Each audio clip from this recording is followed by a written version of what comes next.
Lại dò hết đường thế này nhỉ?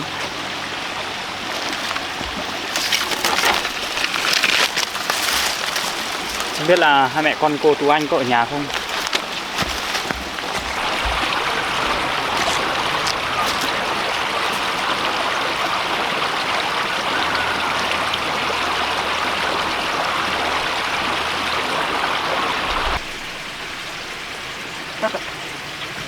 Cô Tú Anh ơi! Thấy hai mẹ con cô ở nhà sao nhỉ?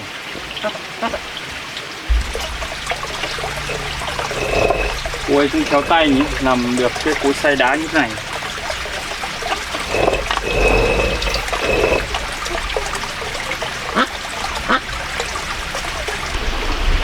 Mấy tháng mình không đến đây, cô ấy cũng nuôi được nhiều gà vịt phết nhỉ?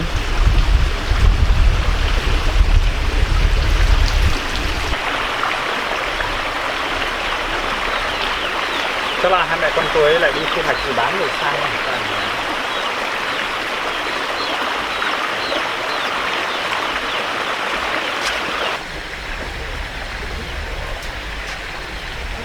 Cô ấy trồng được rau tốt quá, bắp cải to nhỉ.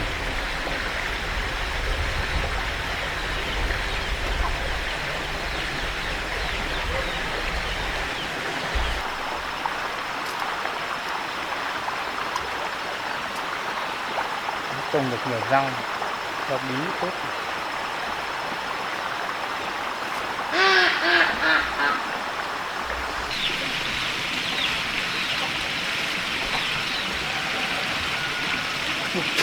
Cô ấy đi đâu mà cửa sổ không đóng này?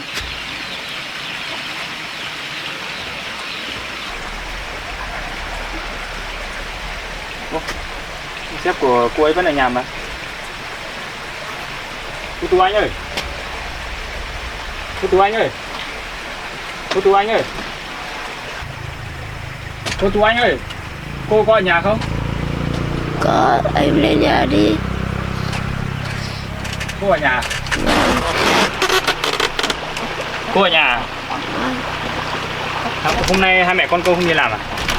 Con để cho con đi làm được. Cô bị ốm à? Không, tôi bị ốm mấy ngày hôm nay. Có bị nặng lắm không?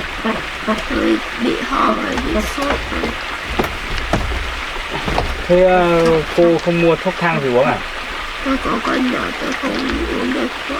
Thế cô đã ăn uống gì chưa? Chưa. Cô ốm được mấy ngày rồi? Tôi ốm được 2-3 hôm rồi. Thế cô không đi viện khám à?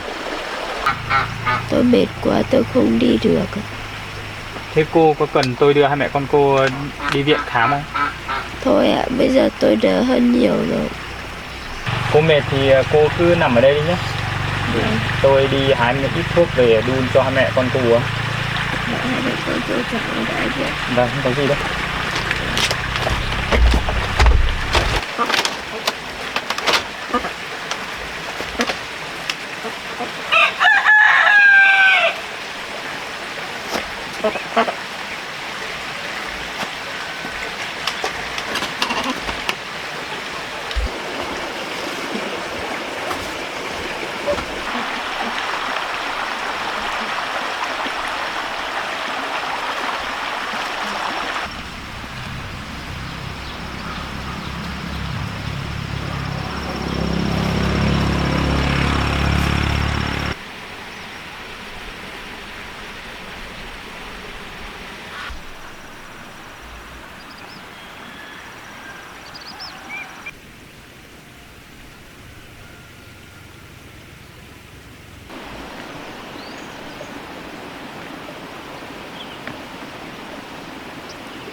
chừng này chắc cũng đủ rồi, mình đi về thôi.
Cô Tú Anh ơi, cô dậy uống ít thuốc đi.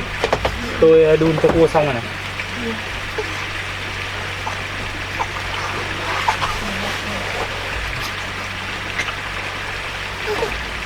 Cô uống như còn lắm.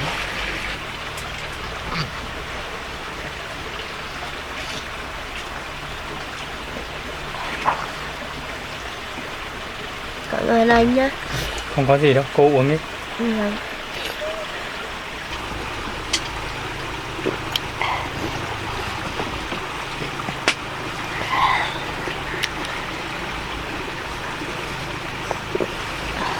Cô cố uống nhiều một chút để cho mau khỏe nhé.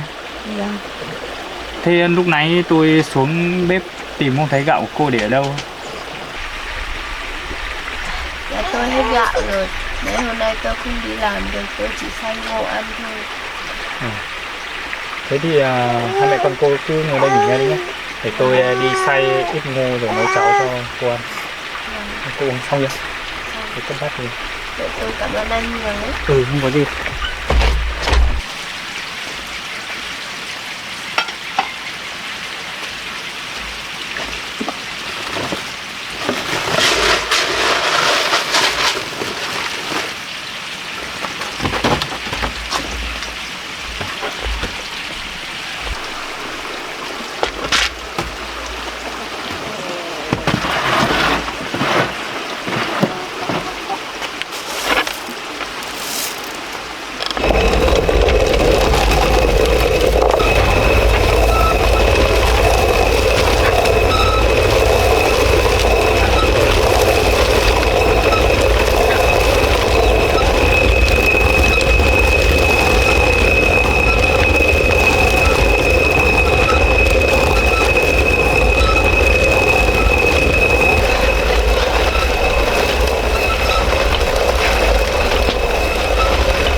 sôi rồi.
Cô thấy đỡ hơn nhiều chưa?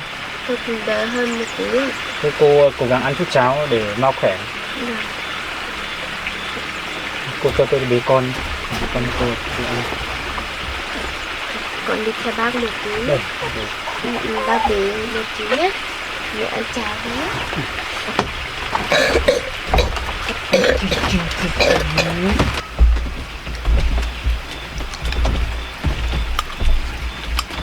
Cô cố gắng ăn nhiều một chút cho mau khỏe nhé. Vâng, cháo ngon lắm anh ạ.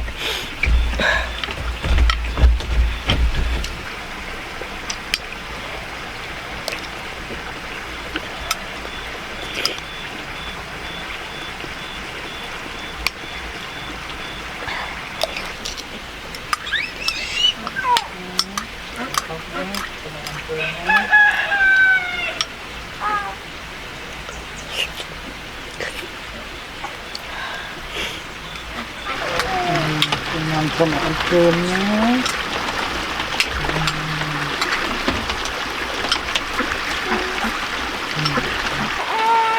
Ngoan cho mẹ ăn cơm nhé. Tốt để ngoan nhé.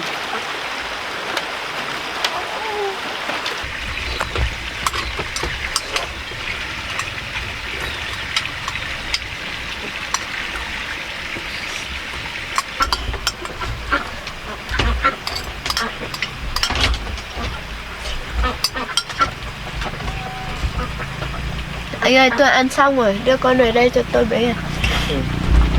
Để nhá. Để này. Đây này. Cô thấy thế nào rồi? Tôi thấy khỏe hơn nhiều rồi. Cô thấy khỏe hơn thì tốt rồi. À mà tôi thấy đằng sau nhà cô lấy cây tre về để lấy làm gì đấy? Tôi định lấy về làm thêm một cái lán cho con gà con vịt ở. Mấy hôm nay tôi bị ốm, tôi chưa làm được. Bữa nãy tôi cũng đi cho gà ăn đấy, tôi cũng thấy cái lán của cô cũng hỏng rồi, rột rồi, xong rồi gà vịt nó không có chỗ để ở ấy. Vâng. Tôi cũng định sửa lại giúp cô rồi. Mẹ con cô cứ ngồi nghỉ ngơi đi nhá. Tôi đi giúp cô sửa lại cái lán xong rồi tôi về. Thế anh có bận gì không? Không, hôm nay tôi cũng không bận gì đâu. Tôi sợ làm phiền anh nhiều quá. Không sao đâu. Thế hai mẹ con cô cứ ngồi nghỉ ngơi nhé. Vâng. Tôi đi làm lúc xong.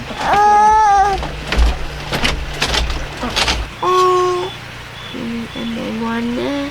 Mừng quá, hôm nay bác hộ mẹ con mình làm cái lán cho con vịt đấy nha.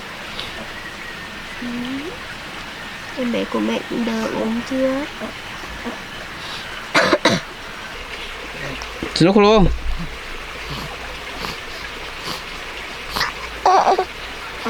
Rồi nè.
dừng tay nghỉ uống nước chút đã. Ừ, cô đợi tôi một chút đi.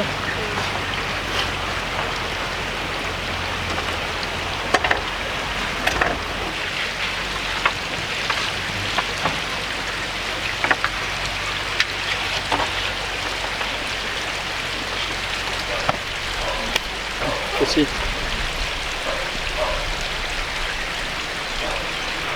Bác anh ở lại ăn cơm với mẹ con tôi nhé. Tôi không cần đâu. Tí tôi bắt một con vịt về nấu buổi tối cho anh ở đây ăn xong rồi đấy. Cô không cần phải bắt vịt đâu. Tôi làm lúc nữa xong. Anh giúp tôi nhiều lắm rồi, lần này ở đây ăn cơm xong rồi về nhé.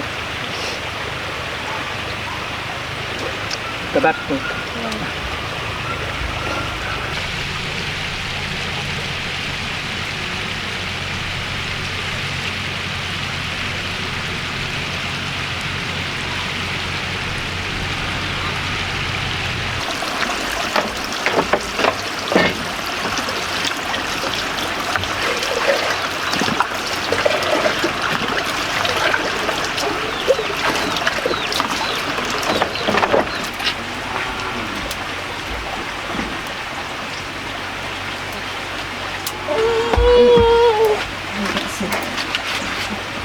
Để tôi đi bác đi thích.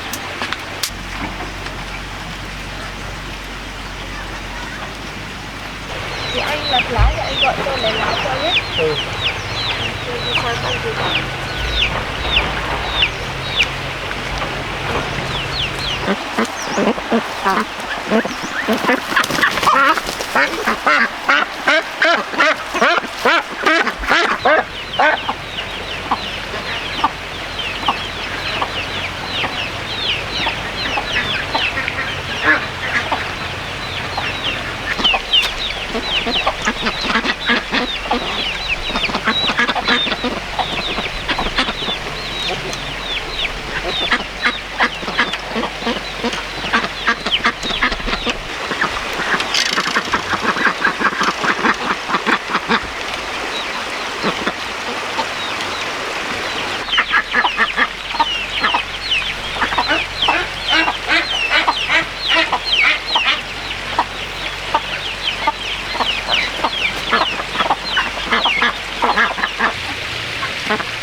Tôi với anh để lá lên nhé.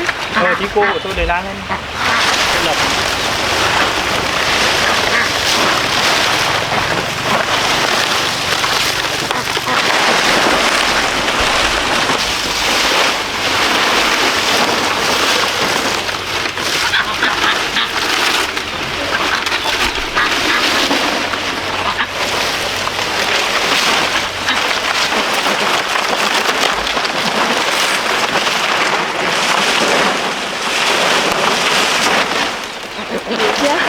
Được đấy, cô cứ đi vào nhà đi. Vâng. Tôi lập một nút xong.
một tí á, mẹ đi hái lá chanh nhá. Yes.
Tôi cũng làm sắp xong rồi. Vâng, thế anh xuống rửa tay ăn cơm với hai mẹ con tôi nhé. Cô cứ vào nhà trước đi, tôi làm một tí nữa xong. Trời cũng tối rồi.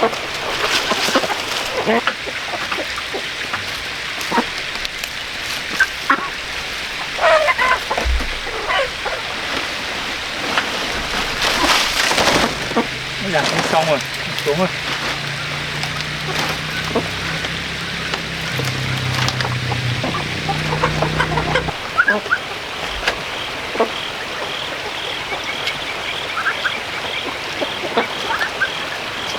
Cái này mai bỏ cuối cho sau để không tối rồi.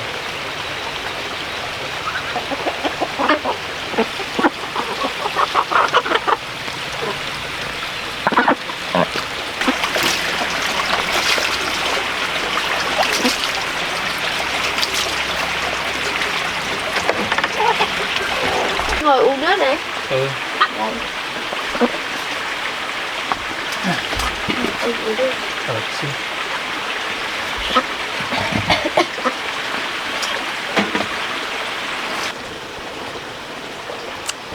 Con của cô đâu rồi? Con của tôi ngủ rồi. Cái lán của cô tôi cũng làm xong đấy. Vâng. Còn một ít lá mai cô khác dọn đi nhé. Vâng, mai tôi tự dọn. Không có gì đâu. Vâng, mai mà có anh giúp đỡ mẹ con tôi, mà hôm nay tôi bị ốm nên chả làm được gì. Mẹ con cô khỏe là tôi cũng vui rồi. Vâng, hôm nay tôi cũng đỡ hơn nhiều rồi. Tôi trời cũng tối rồi, tôi đi về đấy. Để mai tôi đi qua đây tôi mang ít gạo cho hai mẹ con cô. Tôi thấy nhà cô cũng hết gạo rồi. Vâng, anh ở lại ăn cơm với mẹ con tôi đã. Tôi đi về đấy. Tôi nấu nhiều tôi không ăn được hết đâu. Thì hôm khác tôi ở lại ăn cơm mẹ con cô nhé. Rồi anh ngồi xuống ăn với tôi một đứa đi. Tôi nấu cả phần của anh rồi, hôm nay anh giúp tôi làm việc cả ngày, tôi cũng mệt lắm rồi. Thôi được, tôi ở lại ăn cơm với cô một lúc tôi về. Tôi sẽ con.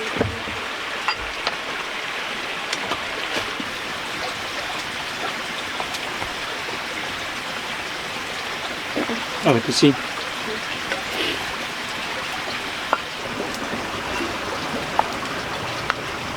Tôi sợ anh không ăn được cơm ngô. Hôm nay tôi sang nhà hàng xóm vay được một ít gạo để nấu. Mời anh ăn cơm. Cô ăn cơm ấy. Vâng.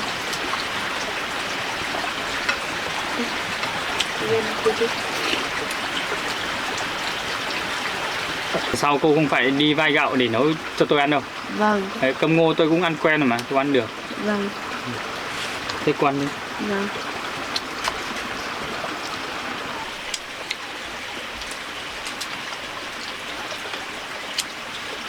Anh ăn thịt đi. Thôi. Anh đừng khai sói nữa. Tôi tự nhiên mà. Vâng, ở trong nồi vẫn còn nhiều. Vâng. Cô cùng ăn đi. Vâng.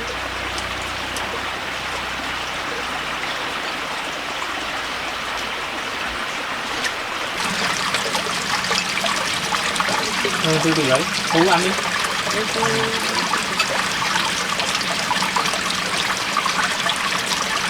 Gắp rau ăn đi. Cô cũng ăn đi.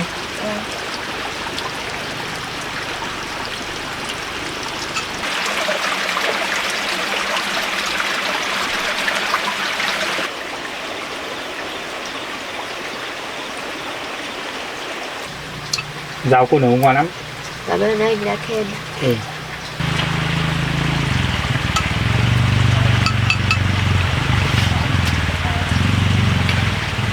Tôi ăn xong ấy. Anh ăn thêm đi. Được.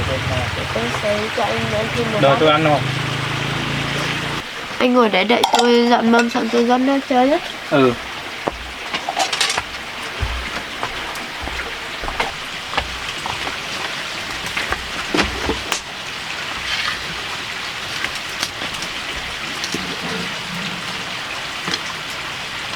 uống nước.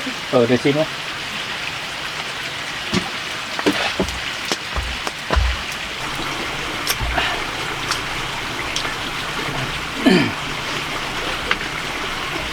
Thôi, cũng muộn rồi, tôi đi về đây. Vâng. Và anh về cẩn thận nhé. Thôi, tôi về đây. Vâng. Trời lạnh, hai mẹ con cô giữ gìn sức khỏe nhé. Vâng. Anh về cẩn thận nhé. Vâng, tôi về đây.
Biết là cô Tú Anh nhặt đá làm cái gì vậy nhỉ?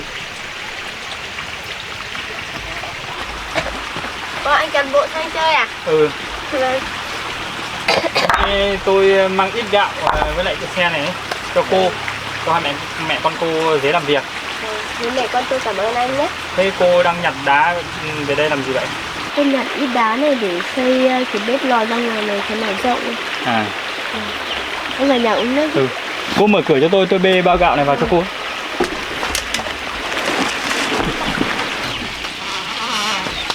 Để đâu cô? Đó, anh để chỗ này.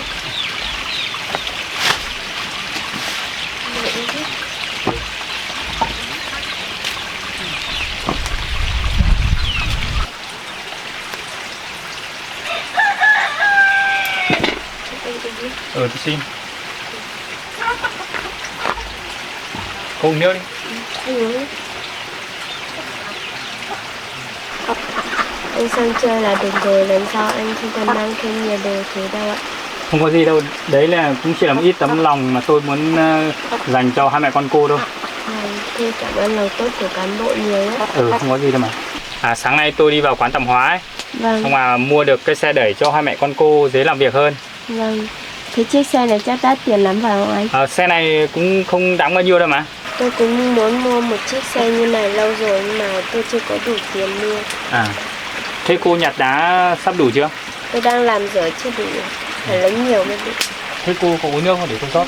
Tôi không uống. Thế tiện đường qua đây để tôi giúp mẹ con cô làm một lúc nhé. Vâng, vậy thì cảm ơn anh nhiều.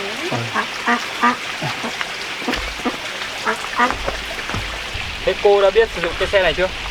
Tôi cũng chưa được lái thử bao giờ. Cái xe này nó cũng dễ thôi.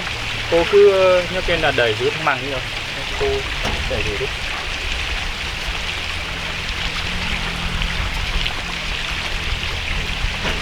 Cô đẩy xuống dưới thì để tôi tí nhặt đá giúp cô.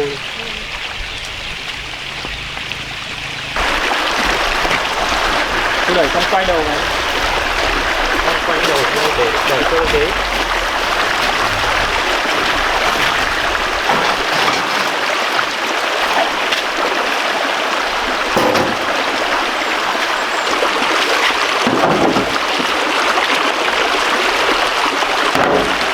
Cô đẩy thử đi, nhiều đẩy không phải nặng.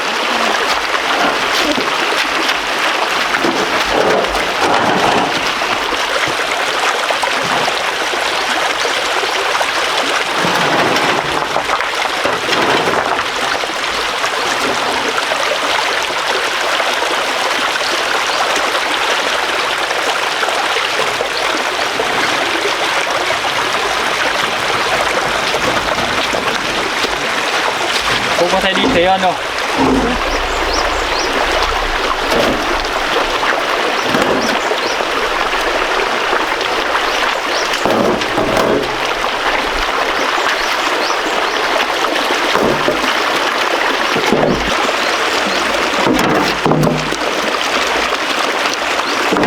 Thế cô đẩy.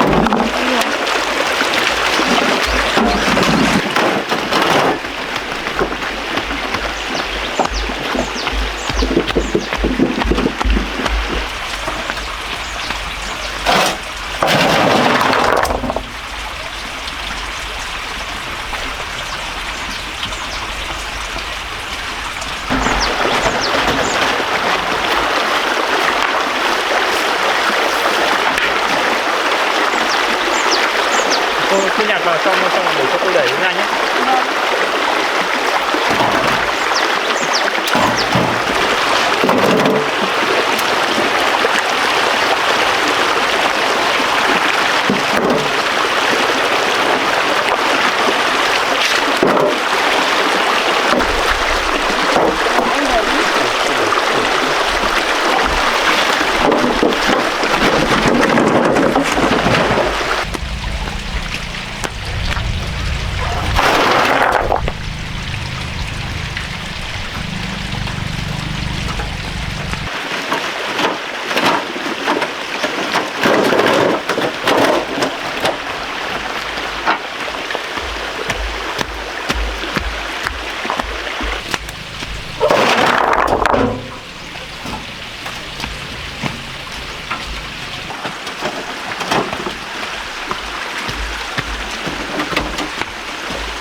Tú anh ơi, cô lên nào tôi kia Moxie ra đây.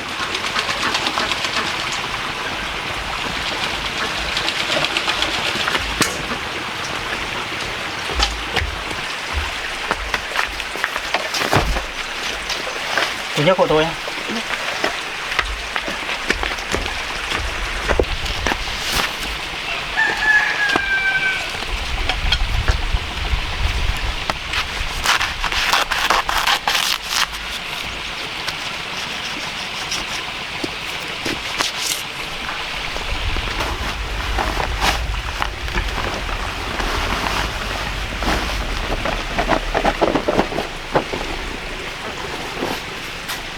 Tôi đi lấy nước ấy. Ừ.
Cô đi lấy nước cho tôi.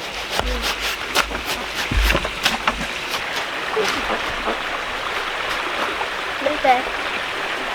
Cái đồ ấy, để cho tôi.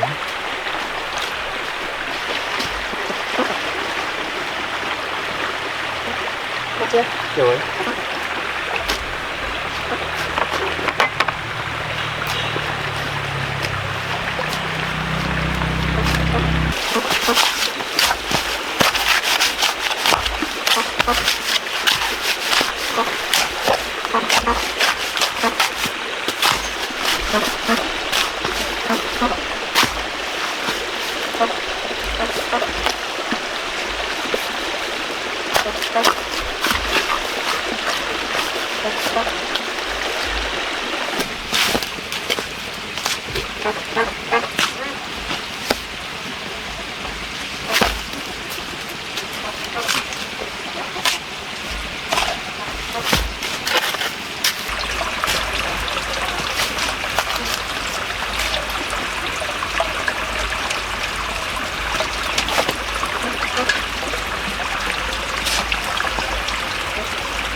một tí nhé. Cô đi về con đi, con khóc ấy. Rồi.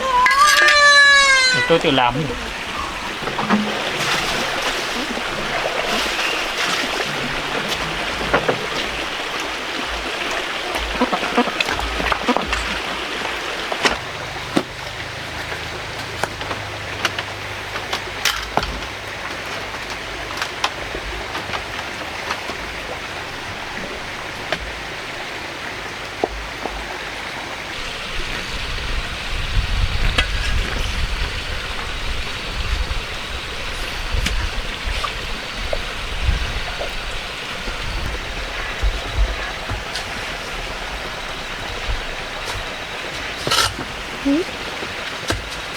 Mở rồi. Tiếp tiếp.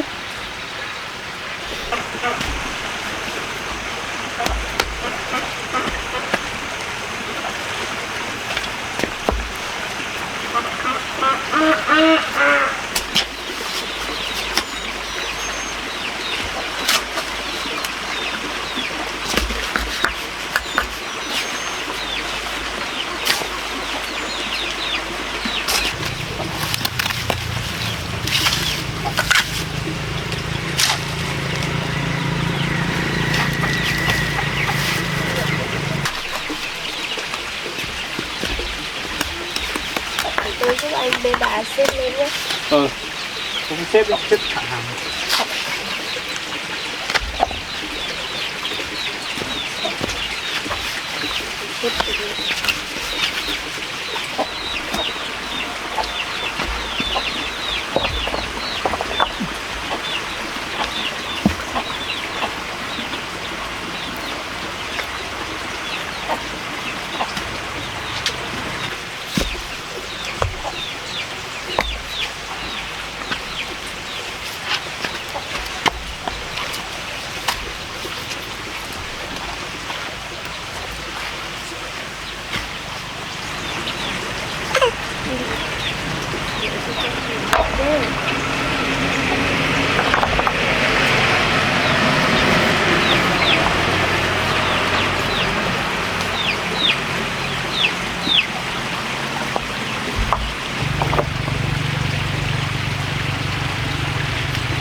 Cô xúc yên vừa cho tôi ấy.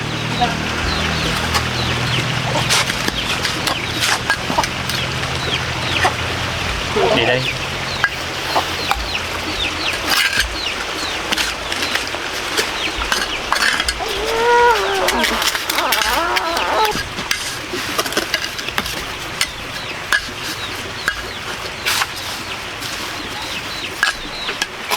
Để thôi.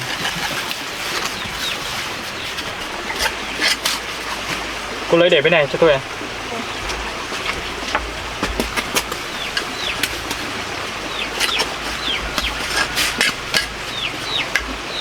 Để. Để.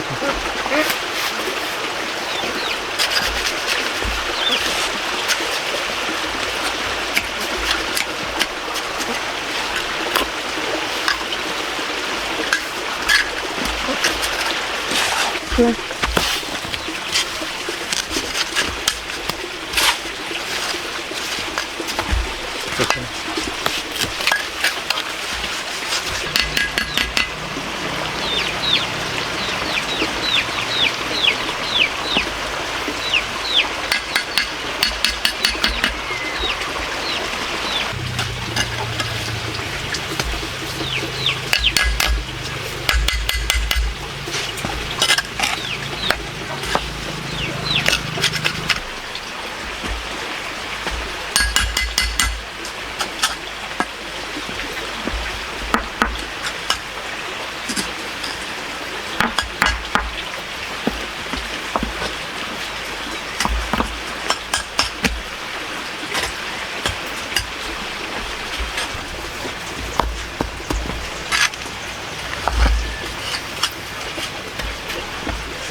để đây cho đây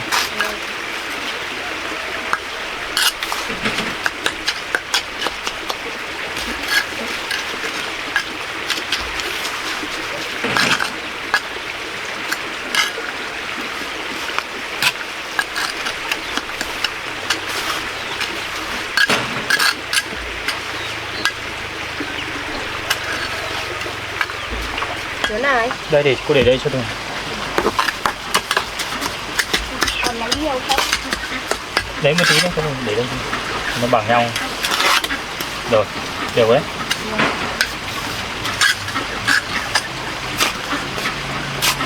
lên sang bên này cho tôi đi đây để đây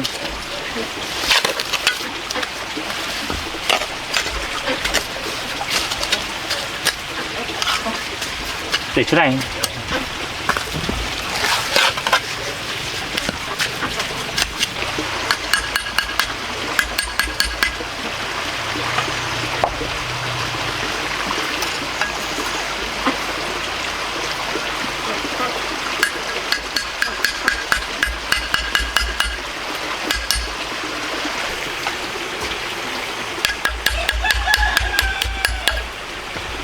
được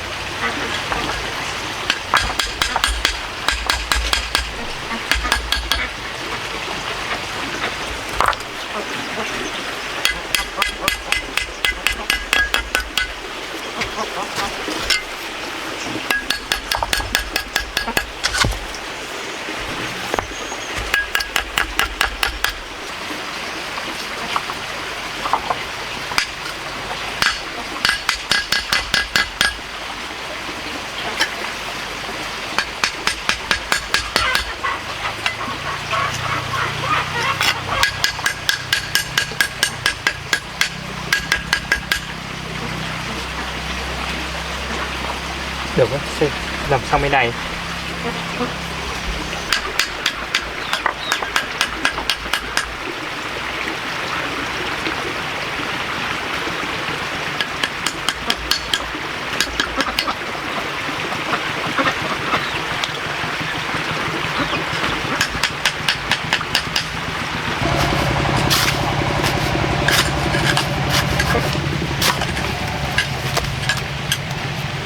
cô để đây là tôi để đây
Được chưa?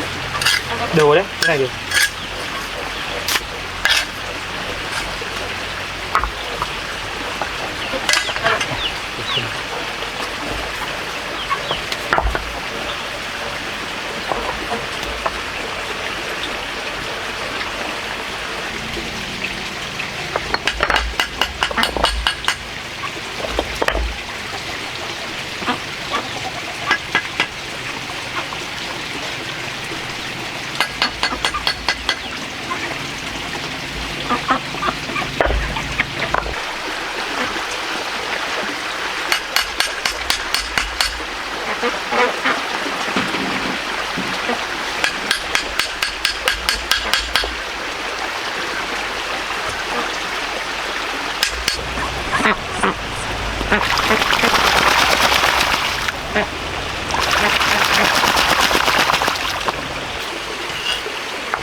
Được này.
Bên này cô lấy cho tôi cái đá bé bé nhé. Vâng.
Anh ơi, hết rưới.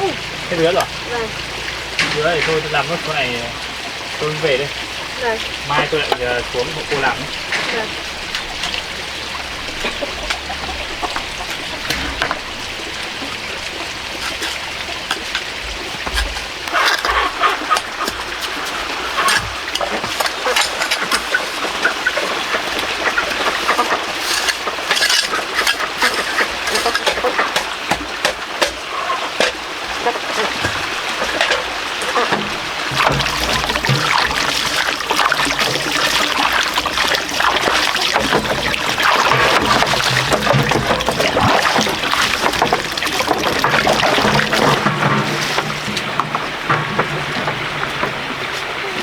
Thôi tôi đi về cô ơi. Anh ở lại ăn cơm với hai mẹ con tôi đã. Không cần đâu. Tôi về mai tôi lại xuống hộ cô làm trước này. Làm cho xong nhé. Anh về cẩn thận nhé. Ừ.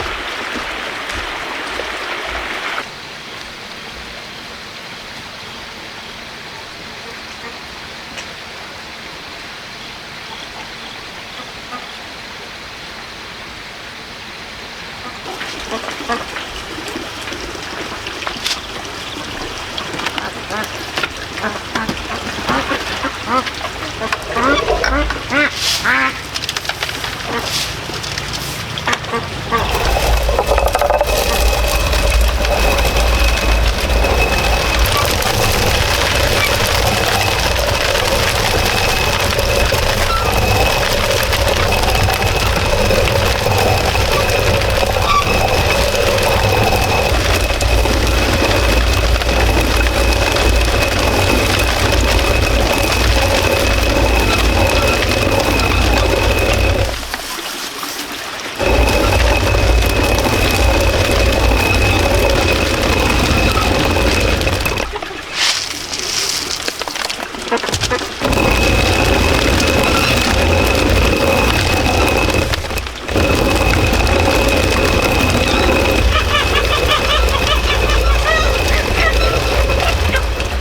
ra ngoài.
Đầy rồi đấy. Rồi. Chắc cũng đủ rồi đấy. Còn sẻ nữa thôi.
Có trộn vừa xong chưa? Xong rồi. Cô lấy cái đây cho tôi.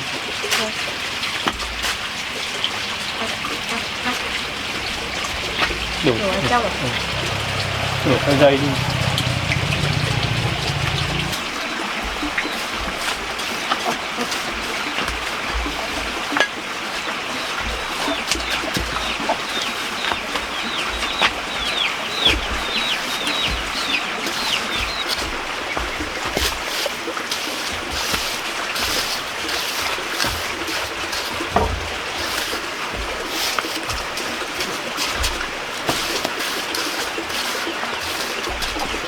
Để cho anh tôi.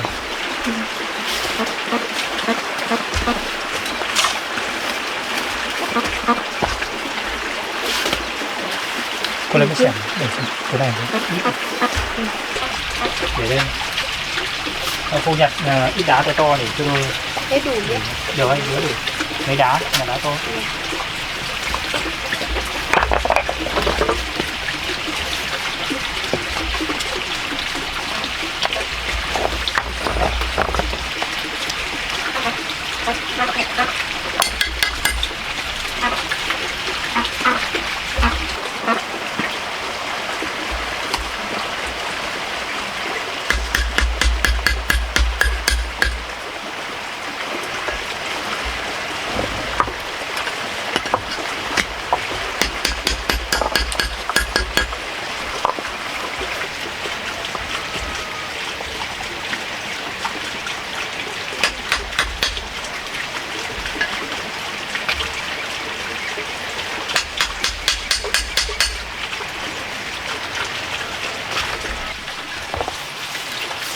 Đều đấy, cô đi xúc vứa để cho tôi.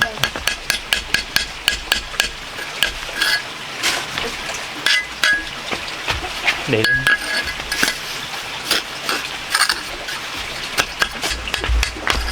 Để lên.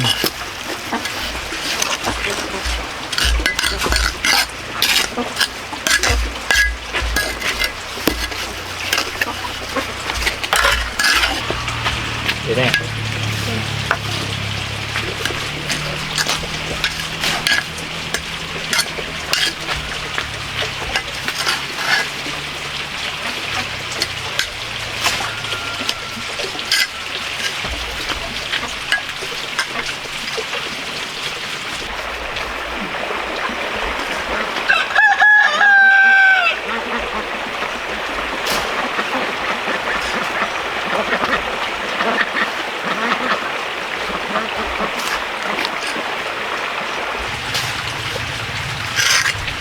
Để cho anh xem.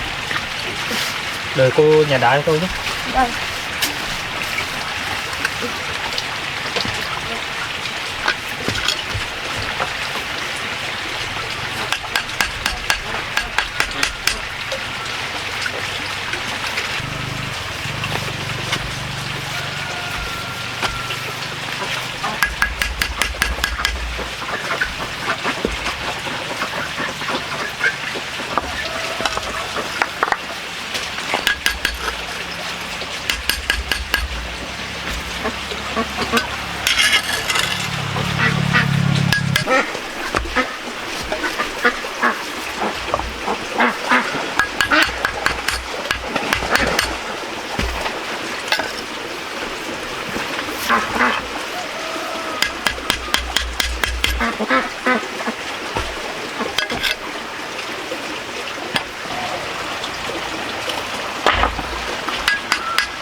Cái này chắc đủ đấy, tôi lấy một ít đá cho tôi.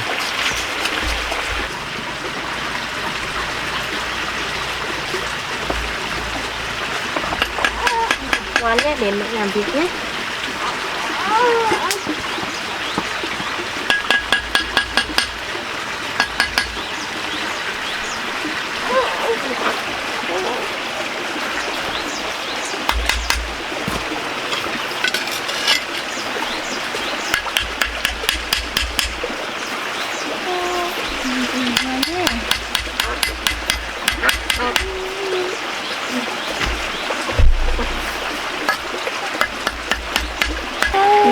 Mẹ thương em nhé.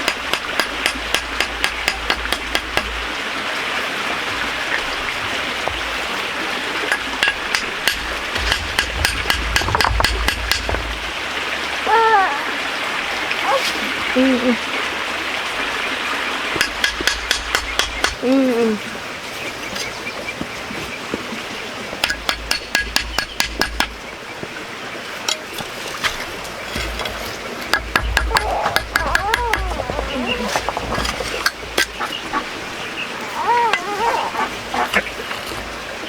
Được rồi cô ơi.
Đấy, cô đi lấy vừa đổ lên trên này cô.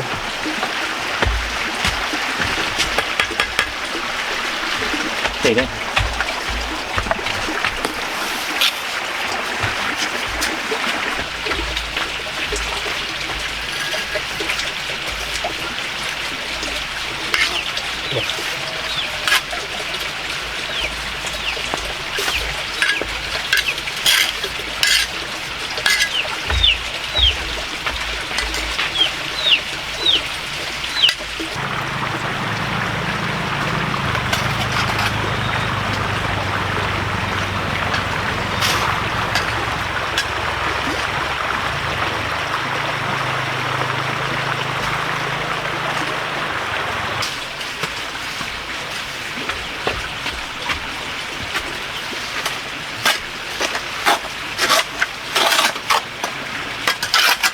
Được đấy. Vâng. Cô lấy đá cho tôi nhé. Ừ.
Đều đấy. Vâng.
Trên là mỏng mỏng.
Đúng.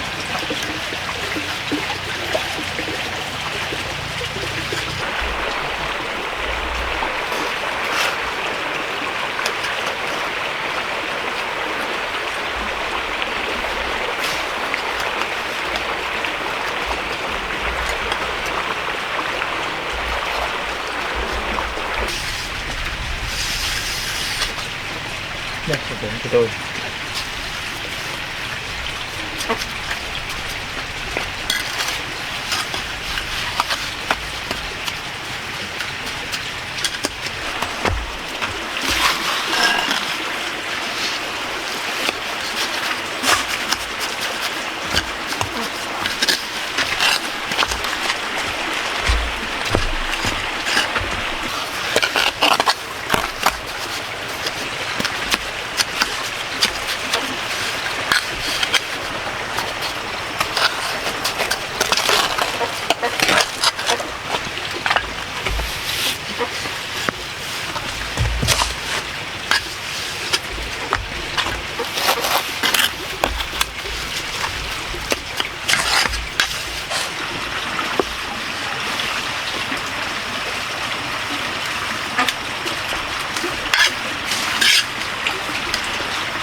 Cô nhặt đá để trong này. Vâng.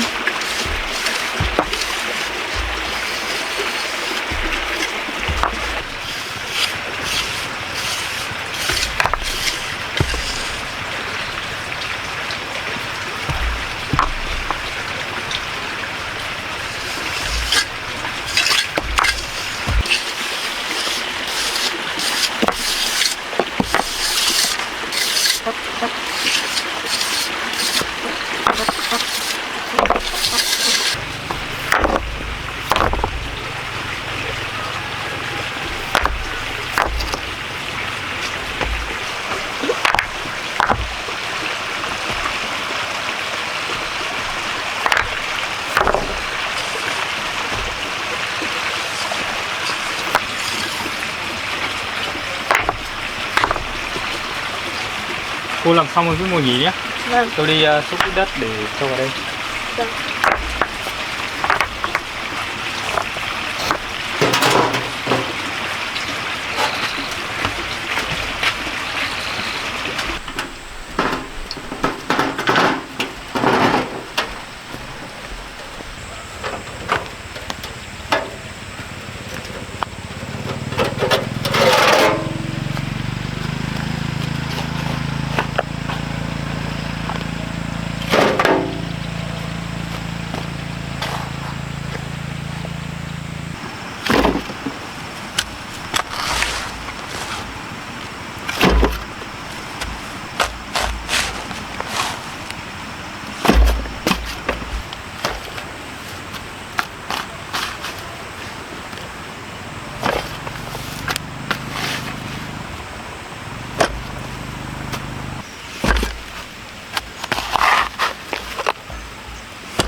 Mẹ để bắt thì bắt sau nữa đây này đẹp không? Thích không? Để ngoan quá, hai cái mà yêu nè. Mẹ con mình sắp có bếp mới rồi nhỉ? Kìa, con thấy bếp đẹp không? Kìa, mẹ xây đấy, mẹ với bác xây đấy nhỉ?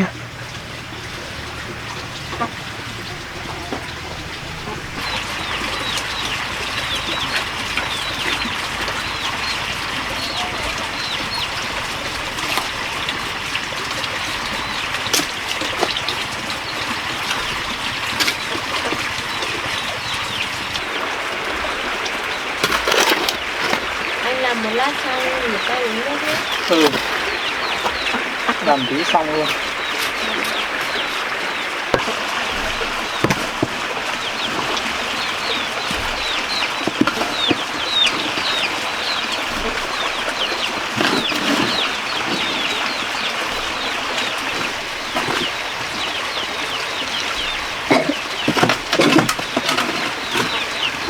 Đã đi nước kìa. Nước.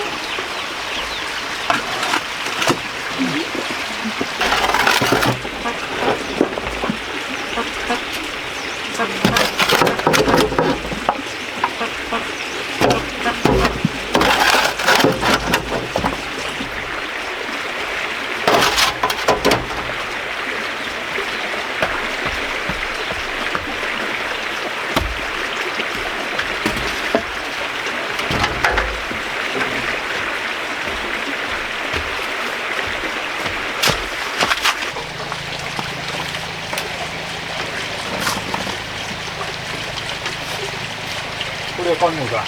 Vâng, con không hiểu. Cô xúc để lên cái này cho tôi. Vâng.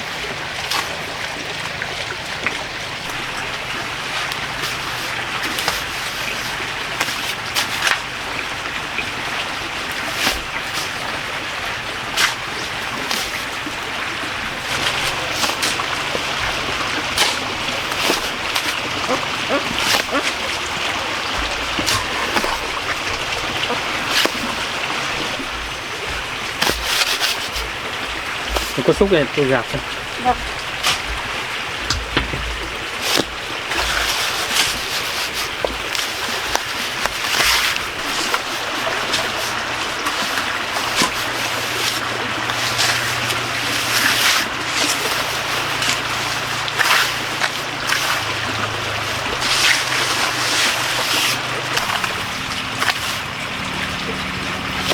Chắc là đủ rồi đấy. Ừ, chắc đủ đấy.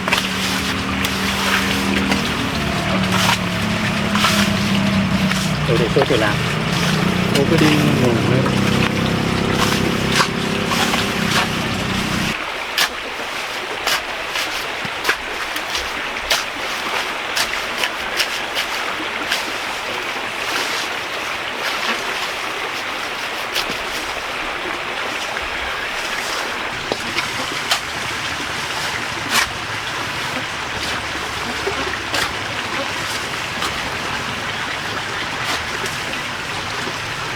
Cô xúc cho tôi mới ít để sang bên này.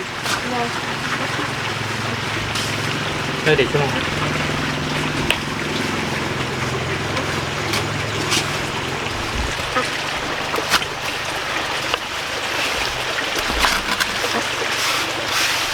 Để cho tôi ít chỗ này. Đồ.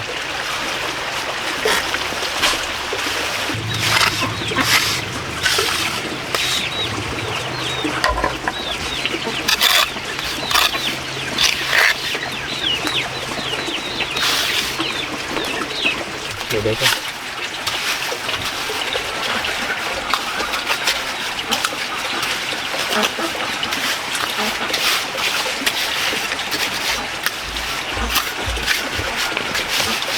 Hết rồi đấy. Ừ.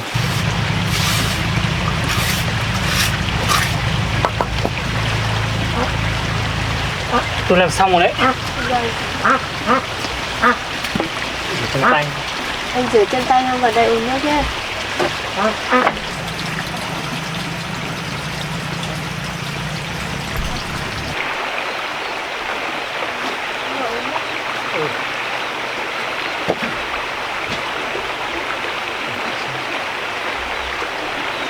Uống nước đi.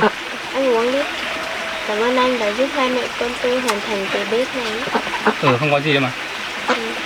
Này, hôm nay tôi cũng rảnh không làm gì nên là làm giúp cô xong nốt cái này. Thế anh ở lại ăn tối với hai mẹ con tôi đã xong rồi về nhé. Không, chốc nữa tôi cũng về đâu. Về luôn. Anh giúp mẹ con tôi làm việc cả ngày cũng mệt rồi, hay anh ở lại ăn cơm với mẹ con tôi rồi về. Không cần đâu, tôi cũng đi về luôn đấy. Mai tôi còn đi xuống Phá, còn đi họp sớm nữa. Như vậy cảm ơn anh. Tí cô thử lắp lại cái cửa nhé. Vâng. Khi nào tôi rảnh tôi lại xuống thăm hai mẹ con cô sau. Vâng. Bây giờ tôi đi về đây. Vâng. anh phải cẩn thận nhé. Tôi đi về đây. Khi nào mà con cô có việc ấy cứ đến thì tôi đấy.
Mà mẹ con mình đi hàng cam nhé.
Chị ơi, em về cắt cam, cắt ở bên nào ấy? Bên trên à? Vâng. Ồ, cam đẹp thế nhờ con ạ. Ôi đây này, cam to này. Mình hái một quả ăn thử đây nhỉ. Ôi. Ôi.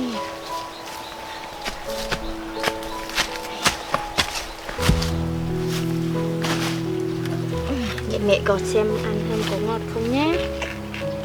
Đây này, quả đẹp lắm này. Rõ quá này.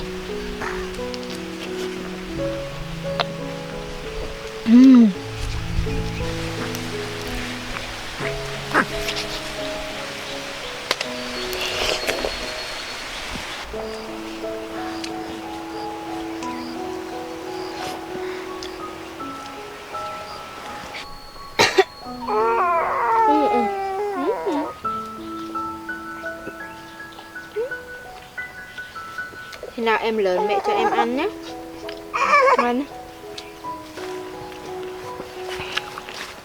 Mẹ con mua 2 quả nhé.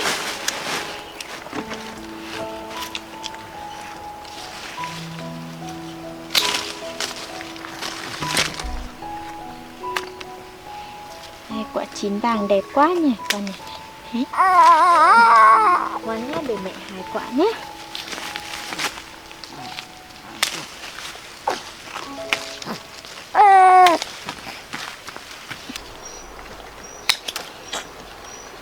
Ngoan nhá, để mẹ cắt quả nhé.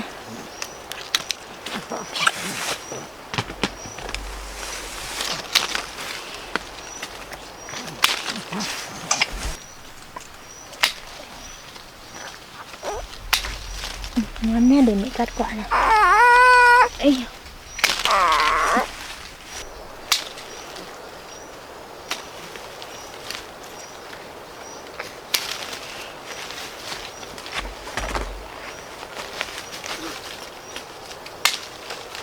Ngoan nhá, để mẹ cắt quả nhé.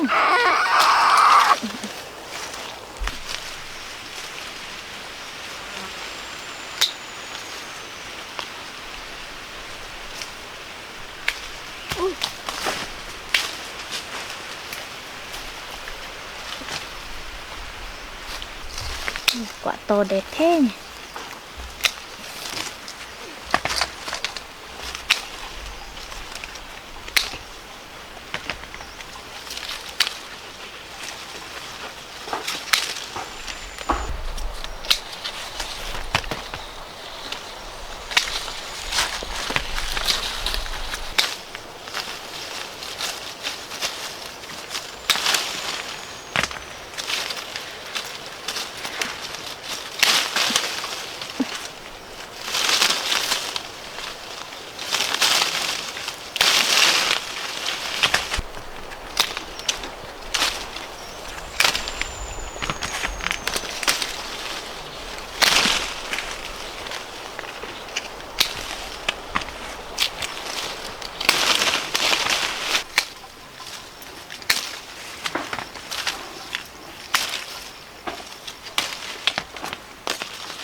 Con này cho trụ rồi đấy.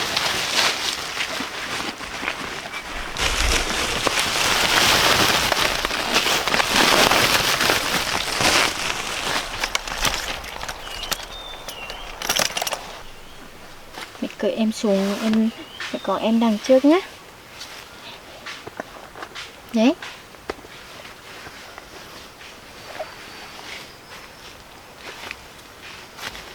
Ê chú. Em nôn à. Đây mẹ hái được nhiều cam đây nè.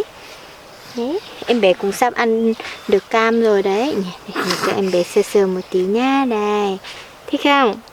Đấy, cam to này. mẹ còn đi về á. Chơi thế thôi nhỉ, trời tối rồi. Mẹ con mình đi về nhé. Đeo túi vào đấy. Ôi chú. Ôm vào nhá. Đi về thôi. Tuyệt vời lắm.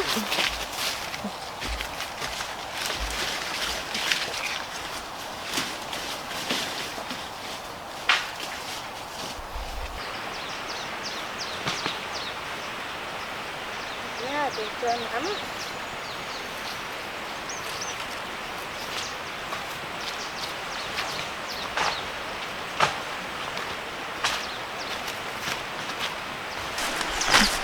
Nha.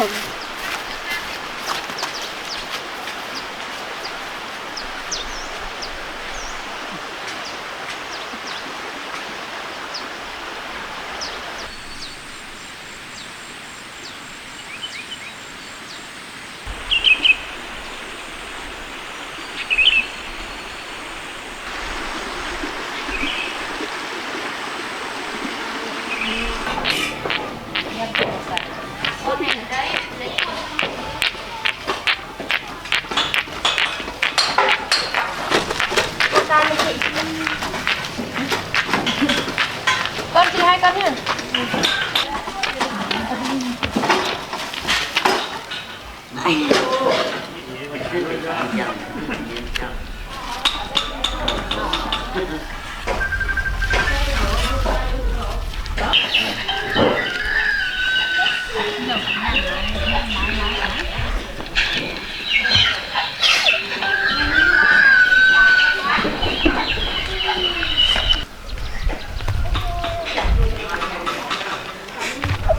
Trời ơi, bé tí à. 3824 lấy 30.000. Hiện chân, hiện chim. Y chăn 15.000. Đi chim 5. Chị tìm bốn Tròn. Tần đây cái túi xanh ở đây.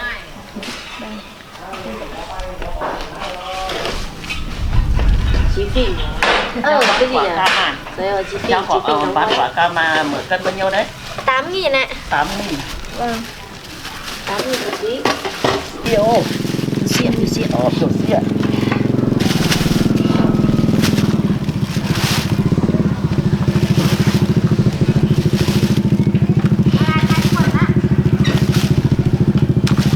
Còn dưa hệ cứ ráo.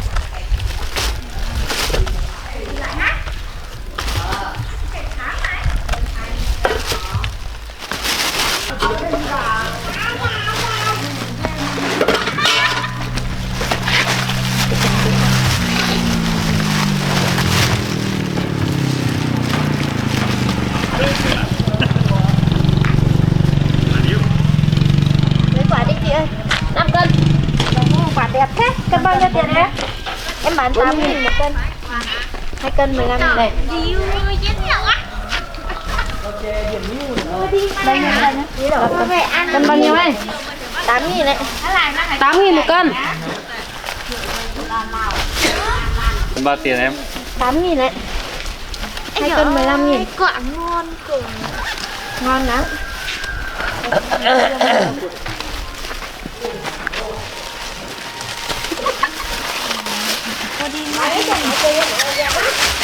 Lấy quả nào thích chọn quả nào đẹp không?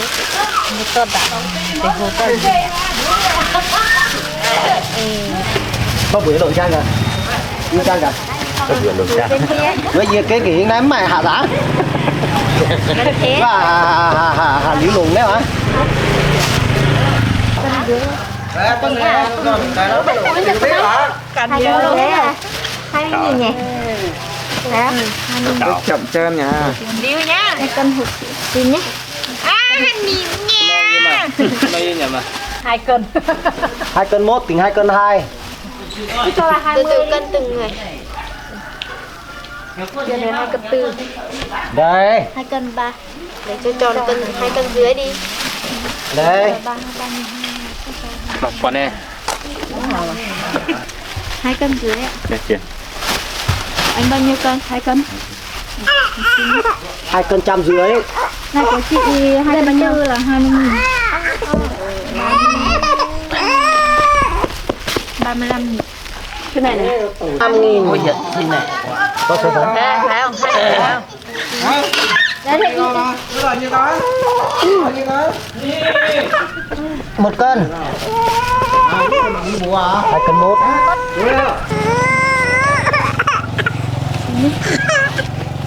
nghe 1 cân mốt. Bao nhiêu? 4 cân mốt. 4 cân mốt. Cái răng của các bạn thì ăn. Của chị 30.000. Của chị 2 cân tư là 20.000 đó. Vâng. Chị ăn đó. Này, thế em to. Ngoan nào để mẹ cân quả một tí nhé. Của bà bao nhiêu cân? Nó bảo bà Thôi, cháu cho thôi, cháu không lấy tiền. thế Bà lấy về thì cháu không lấy tiền. không lấy trước. Không, lấy. cháu không lấy đâu. Bà cất đi, bà lấy cục đi, cháu không lấy tiền. Không. Ơi à. Bà yêu một tí nhé. Yêu một tí. Mẹ cất đi. Yêu một tí. Tổ chứ em bé mới phải thôi.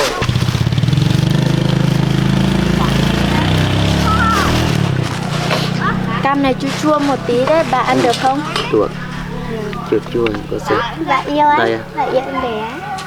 Các khu này không có một cái nào. Được Cam đấy. cam này. Nhà bà có cháu không? Hả? Nhà bà có cháu không? Có một tí về nhà đến nhà này nó thích ăn.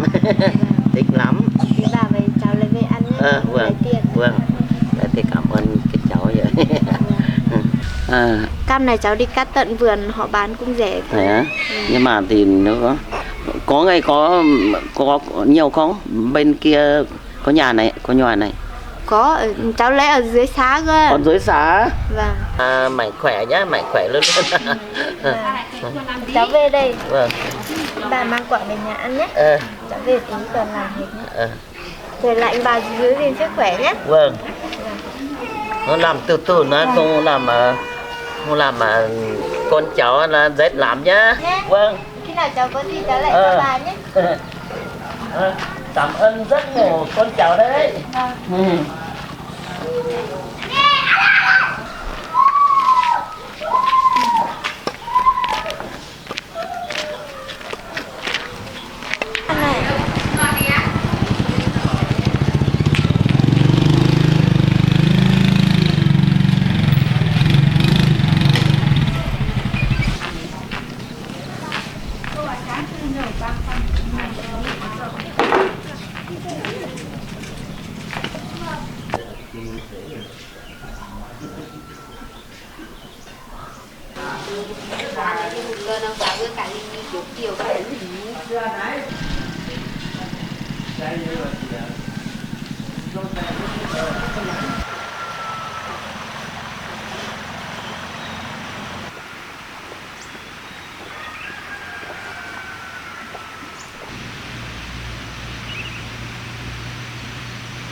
Để đi làm cho mẹ nóng quá mẹ có ướt hết đầu rồi.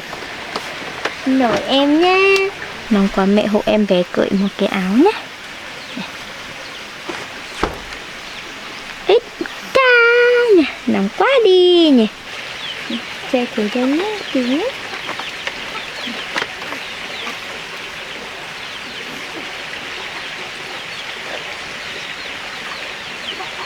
Em bé ti ngoan cho em bé nằm đây đợi mẹ nhé. Phải đi làm việc một tí nhé, không trời nắng lắm rồi nhé.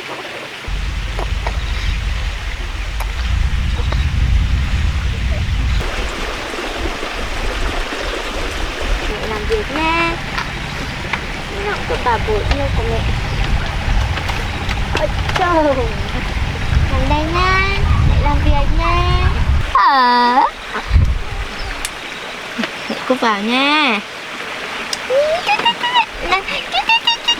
Đáng yêu quá, nằm đây nha. Nha. Mẹ đi làm đây.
cuối cùng cũng làm xong dàn cho đố leo lên này.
Ê cậu, ăn cơm đi.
Nha.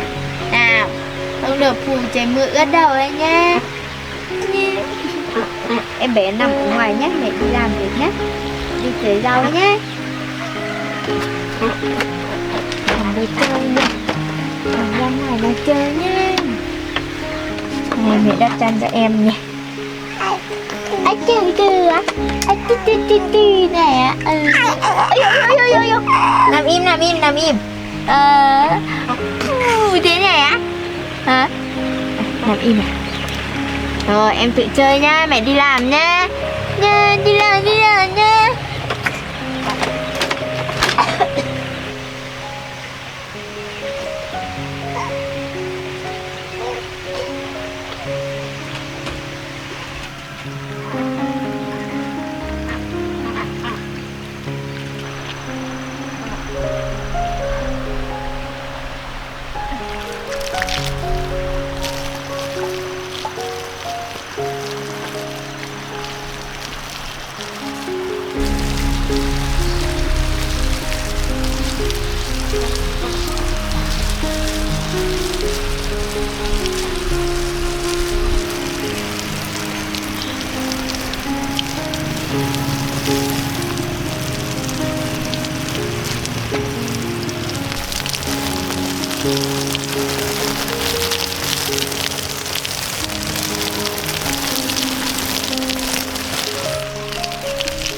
không nâng được bé.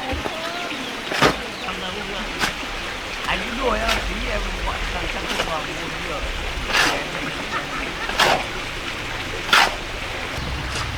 Cái vườn đấy là em gọi ấy lâu lắm rồi đấy. Có chỗ đỏ đâu anh.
Bé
nằm đây đợi mẹ ăn cơm nhé.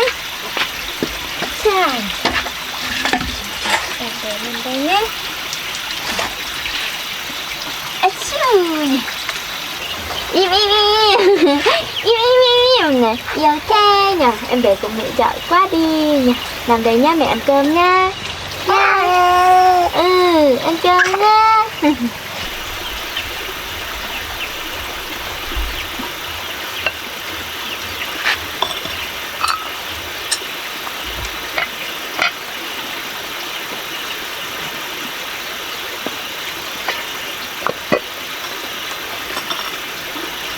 Đây, ăn cơm đây.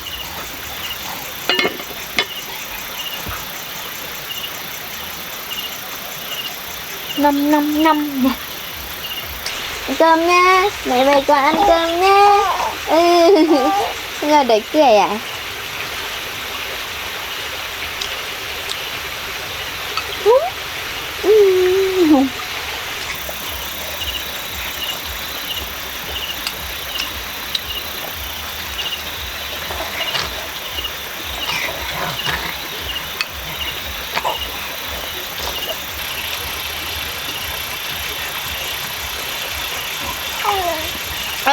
Ở chờ mẹ. Nhà mẹ ăn cơm xong mẹ rủ em ngủ nhé.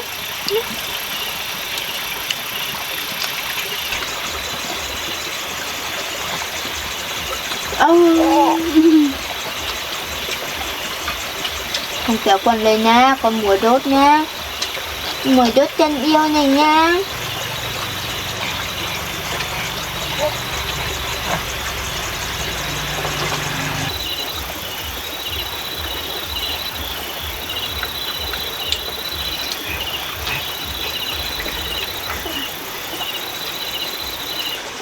Nằm im nè. Luôn luôn.